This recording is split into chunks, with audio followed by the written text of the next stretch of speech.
SD ASC Karanganyar kini buka program Presiden, program inden siswa untuk tahun ajaran 2022-2023. Ayo, ayah bunda segera daftarkan putra-putri di SD ASC Karanganyar. Kantor kami buka setiap hari pukul 7 sampai dengan 11 siang di Tegal Asri RT 05 RW 6 Bejen Karanganyar. Atau bisa menghubungi di 0857 2817 2815. Untuk melihat informasi lebih lanjut tentang SD ASC Karanganyar, bisa langsung kunjungi media sosial kami di Instagram SDASC_Karanganyar, Twitter SDASC KRA, FB Aisyah SD, dan YouTube SDASC TV. Segera daftarkan putra-putri Anda.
Assalamualaikum warahmatullahi wabarakatuh. Selamat pagi sahabat ceria SD ASC Karanganyar kelas 4 sampai kelas 6, siswa-siswi SD ASC Karanganyar.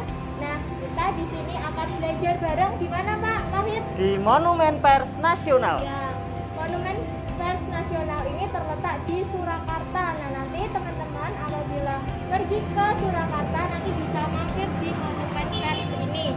Nah, nanti kita akan jalan-jalan masuk ke dalam. Nanti simak terus, kita nanti jalan-jalan mau lihat apa. Pastinya teman-teman penasaran ya.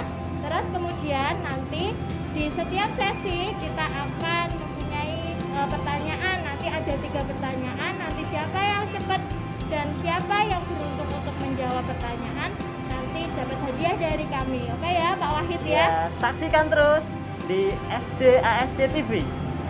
Ayo teman-teman kita jelajah, kita jalan-jalan masuk ke dalam. Come on. Come on.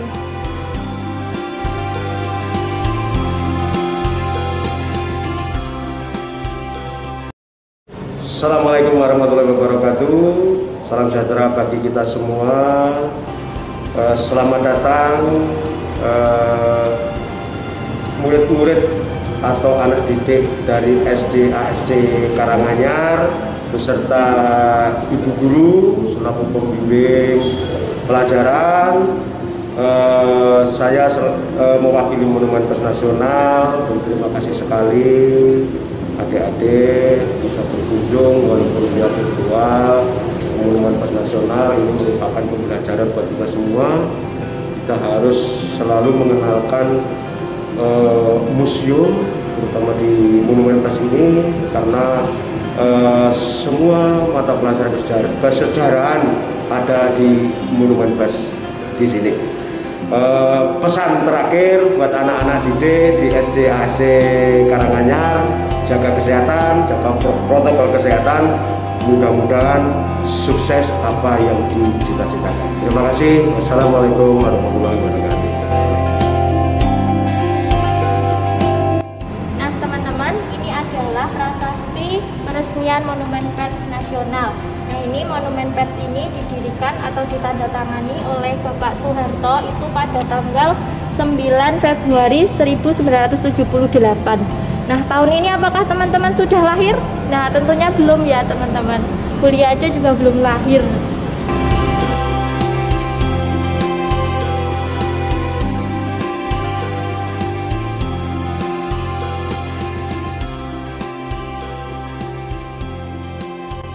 Ya teman-teman, selanjutnya di sini ada 11 tokoh pers. Nah, yang di sini adalah Bapak Pers Nasional Raden Mas Tirto Adi Suryo.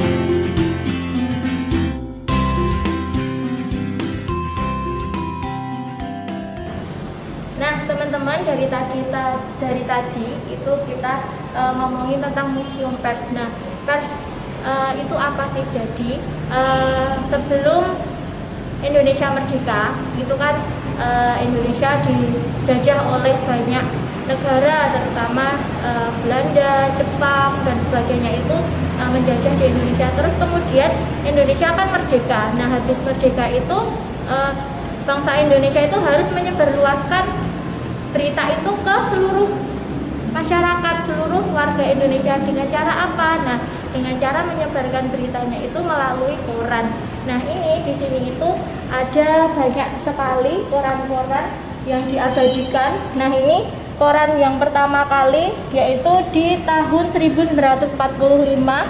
Ini berarti tanggal 27 bulan 9 itu berarti sudah merdeka Indonesia. Nah, ini koran yang pertama kali. Ini namanya adalah korannya itu Kedaulatan Rakyat. Nah, ini masih tulisannya itu pakai RAKJAT. Kalau sekarang sudah menggunakan tulisan rakyat ya, teman-teman ya. Nah, ini bentuknya koran zaman dulu. Kalau zaman sekarang teman-teman sudah tidak asing lagi dengan bentuknya. Nah, ini di Museum Pers ini koran-koran dari tahun 45 itu selalu diabadikan sampai sekarang. Nah, ini teman-teman bisa melihat ya. Ini koran tahun 1945. Nah, ini plakat cetakan pertama Harian Kedaulatan Rakyat. Kalau sekarang sudah banyak, ada Solo Pos, ada Jawa Pos, Jogja Pos dan sebagainya.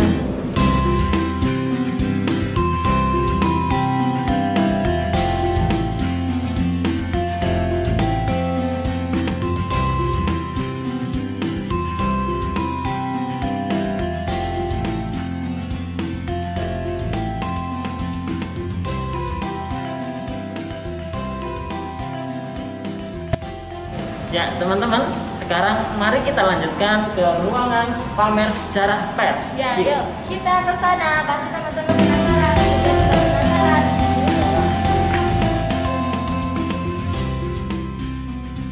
Ya, sekarang teman-teman kita saksikan dulu waktu belum teknologi berkembang. Dulu orang menyebarkan informasi dengan kentongan. Caranya gimana? Dipukul.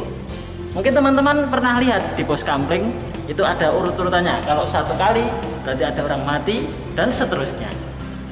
Nah, lanjut ya. Tadi ada kentongan, ini ada yang namanya tahure.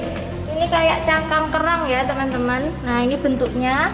Tahure ini adalah alat komunikasi tradisional itu yang terbuat dari cangkang kerang. Cara membunyikannya itu dengan ditiup. Terus selanjutnya yang terakhir ini ada tifa. Nah, ini tifa ini adalah salah satu alat komunikasi masyarakat pedalaman di Maluku, Papua dan sekitarnya. Nah, tifa itu digunakan untuk memanggil rakyat berkumpul di suatu tempat. Jadi tifanya bisa dipukul-pukul, masyarakatnya itu nanti bisa berkumpul. Nah, ini tadi ya 3 apa tadi Pak? 3 alat informasi, penyebaran informasi Ya, zaman dahulu. zaman dahulu. Kalau sekarang kita bisa lewat HP ya Pak ya, HP. Terus kita bisa SMS, WA seperti itu. Nah, Internet kalau juga zaman dulu masih pakai 3 ini. Nah, kalau kentongan di tempat Pak Wahid mungkin masih ada ya Pak ya? Masih ada banyak di pos Iya. kampling itu juga masih banyak. Nah, ini ya kita lanjut jalan-jalan yang lain ya. Oke, yuk kita ikuti lagi. Nah, lanjut ya, tadi ada alat komunikasi. Nah, sekarang kalau kita mau menyebarkan informasi itu pasti harus ada bukti dengan cara apa? Foto ya Pak ya. Iya, Kalau foto. tidak ada foto berarti berita itu bisa jadi hoax ya Pak ya. Nah, ini teman-teman dilihat, ini adalah kamera kayu. Kamera ini adalah kamera zaman dulu saat kemerdekaan itu untuk mendokumentasikan. Nah, seperti itu. Nah, ini kameranya bisa dilihat. Ini kameranya juga sudah dilengkapi dengan tripod ya Pak. Ini tripodnya, tripod zaman dulu. Tripod zaman dulu. Ternyata tripod itu sudah ditemukan zaman 45, tahun 45. Nah, kalau sekarang kamera itu sudah semakin canggih ya Pak. Semakin canggih. Bisa dibawa kemana? Iya, sudah bisa dibawa kemana-mana. Perbandingannya seperti ini. Nah, ini zaman dulu harus bawa mungkin satu orang nggak bisa. Nggak bisa, harus beberapa orang. Ini satu orang masih sudah bisa. Ya, itu ya teman-teman. Ini tentang kamera untuk penyebaran berita. Kalau nggak ada foto berarti dianggap hoax. Terus kita lanjutkan ke sana. Yuk, mari. Pak Wahid mainan apa Pak? Ini mesin ketik Bu. Kok lucu sekali? Ya, ini tuh zaman dulu kayak gini. Oh iya ya Pak ya. Susah nggak Pak zaman dulu pakai kayak gitu? Ini repot ini. Harus ada tintanya, ini harus ada kertasnya. Oh bagus sekali ya Pak, bisa buat mainan ya. Nah teman-teman, ini adalah mesin ketik zaman dulu. Nah teman-teman tahu nggak, teks proklamasi itu diketik oleh Sayuti Melik, pakainya juga mesin ketik seperti ini. Nah besok kelas 6 ada pelajaran sejarah, siapa yang ngetik naskah proklamasi itu adalah Sayuti Melik. Nah nanti simak terus penjelasan kita, nanti kita akan ada pertanyaan ya Pak Wahid ya. Nah teman-teman, kalau sekarang itu tidak pakai mesin ketik ini ya Pak. Sekarang pakai komputer, pakai laptop, lebih canggih, nggak bunyi-bunyi. Nggak bunyi-bunyi. Nah nggak bersuara bising ya Pak ya. Iya. Nah ini ya teman-teman, kalau mau tahu mesin ketik zaman dulu. Oke, kita lanjutkan jalan-jalan yang lainnya.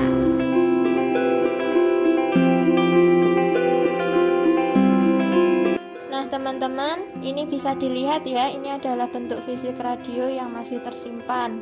Kenapa dinamakan radio kambing? Karena saat dikumandangkan proklamasi itu terdengar suara kambing. Mari kita dengarkan bersama-sama. Proklamasi kami, bangsa Indonesia, dengan ini menyatakan kemerdekaan Indonesia. Hal-hal yang mengenai pemindahan kekuasaan dan lain-lain diselenggarakan dengan cara saksama dan dalam tempo yang sesingkat-singkatnya. Jakarta, 17 Agustus 1945, atas nama bangsa Indonesia, Soekarno Hatta.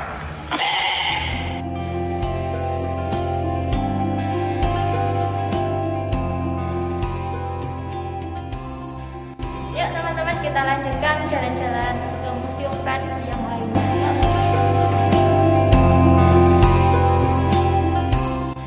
Teman-teman bisa dilihat ini adalah alat transportasi berupa sepeda ontel. Pada zaman dahulu itu digunakan untuk penyebaran berita atau surat kabar.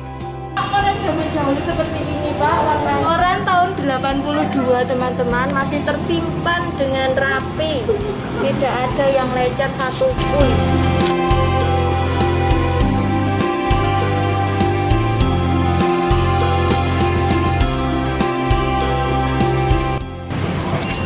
Orang-orang.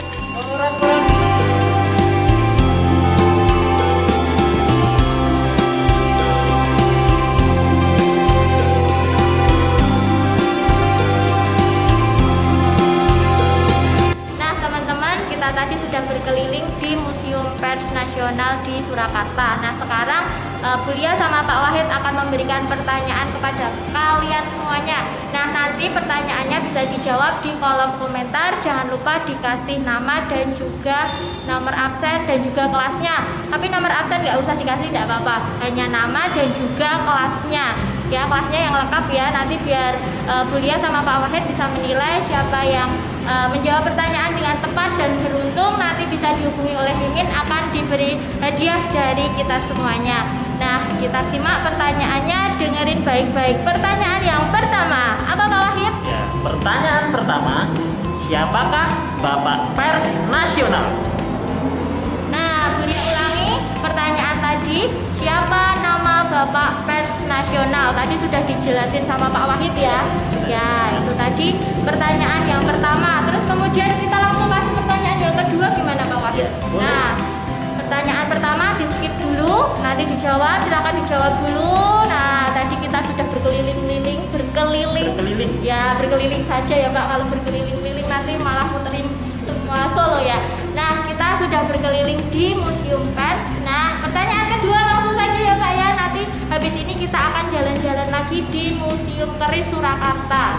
Nah, pertanyaan yang kedua, sebutkan 3 alat komunikasi zaman dahulu. Tadi sudah Julia sama Pak Wahid jelaskan di sana tadi. Nah, teman-teman sebutkan 3-tiganya tadi, pasti masih ingat ya.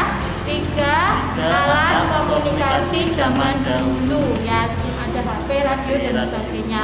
Silahkan dijawab teman-teman. Jangan lupa dikasih nama dan juga kelasnya. Siapa yang beruntung akan mendapatkan hadiah dari kita.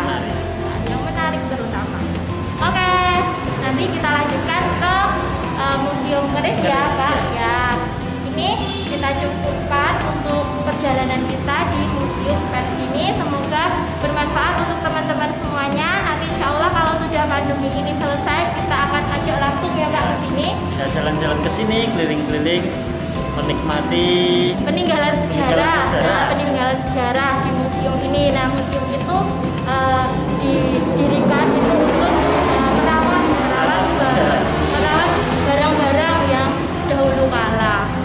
Mari kita lanjutkan keliling kita ke Museum Keris. Jangan sampai di skip ya. Kita akan jalan-jalan ke sana. Pasti teman-teman penasaran apa itu barang-barang yang ada di Museum Keris. Yuk kita ikuti. Ayo.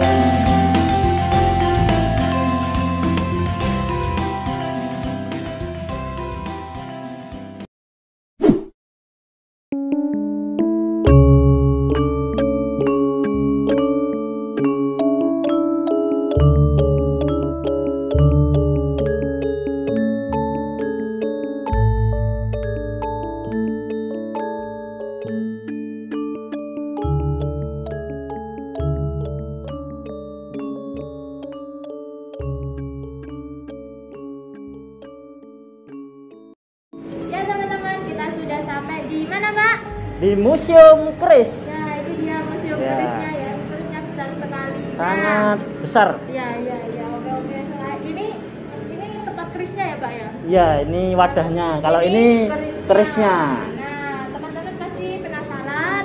Tadi kita sudah jalan-jalan di Museum Pers. Tadi ada siaran berita benda-benda yang ada di sana. Kita lanjutkan, kita masuk ke dalam.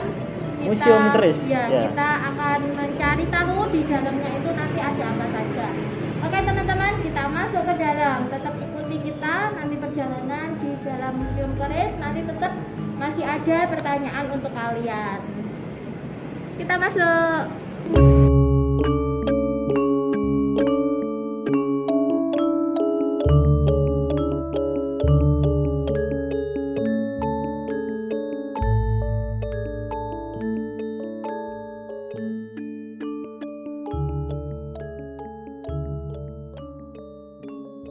Nah teman-teman, kita sudah masuk di Museum Keris. Nah nanti kita akan jalan-jalan, kita akan mencari tahu keris apa saja yang dikoleksi di Museum Keris ini. Nah ternyata Museum Keris ini menjadi museum yang terlengkap dan terbesar di dunia. Nah ternyata di kota Surakarta ini menjadi museum keris yang paling hebat ya Pak, karena menyimpan banyak keris-keris yang dirawat di sini. Nah, keris itu termasuk salah satu senjata tradisionalnya Indonesia, orang Indonesia asli. Nah, teman-teman penasaran toh, Bulia, Pak Wahid juga penasaran. Mari kita jalan-jalan untuk melihat lebih lanjut keris mana saja koleksi di museum ini. Yuk kita jalan-jalan.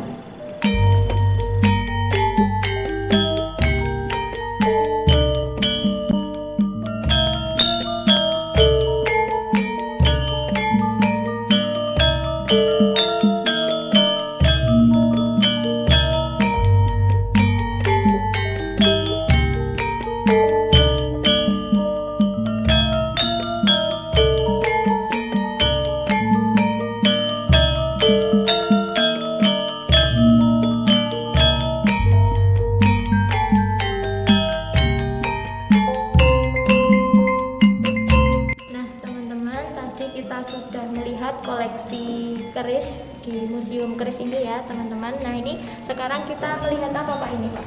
Ini ada diorama pembuatan keris. Nah, jadi besi ini ditimpa ratusan hingga ribuan kali hingga mengeluarkan pamor atau motif.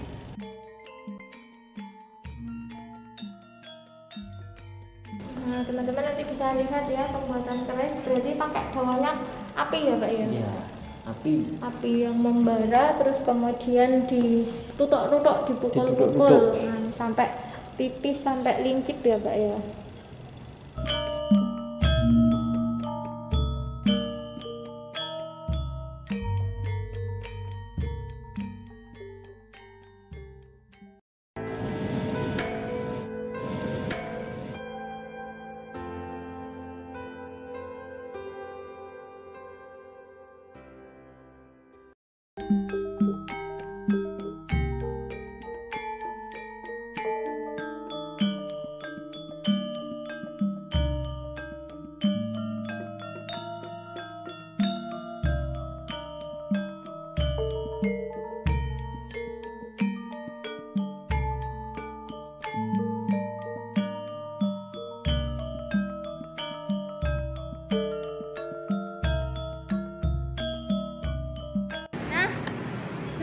Capek sekali ya Pak ya. Ya, seru sekali ya Bu ya. Ya, tadi kita jalan-jalan masuk ke dalam Museum Keris, kita sudah mengetahui koleksi keris-keris yang ada di sini. Ternyata banyak sekali ya banyak Pak sekali, koleksi ada ratusan. kerisnya, ada ratusan ternyata ya teman-teman.